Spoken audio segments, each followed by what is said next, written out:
Mirante. T6. Ancora Mirante. Vicino a lui Starace. Mirante va alla conclusione. Ed è un gioiello. Il gol di Mirante che trova la conclusione da una distanza siderale. Ribalta la situazione del testaccio. 2-1. Ancora per Mirante che alza la testa.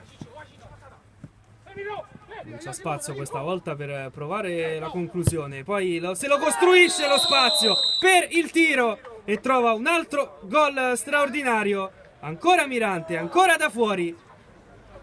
È il suo 8º gol stagionale. Vale il 4-1. Saltare il difensore. Poi però perde palla il Fiumicino. Allora Starace. Mirante dal limite dell'area di rigore. Questa volta Gizzi con i piedi compie un ottimo intervento di cross, lo effetto a basso, poi la conclusione di Starace, la palla rimane davanti a Gizzi, non riesce a liberare qui l'Atletico Fiumicino. Allora Mirante alza la testa, finta il tiro, va da Giuliani che a porta vuota non riesce a trovare il fondo della rete. Che occasione per Giuliani.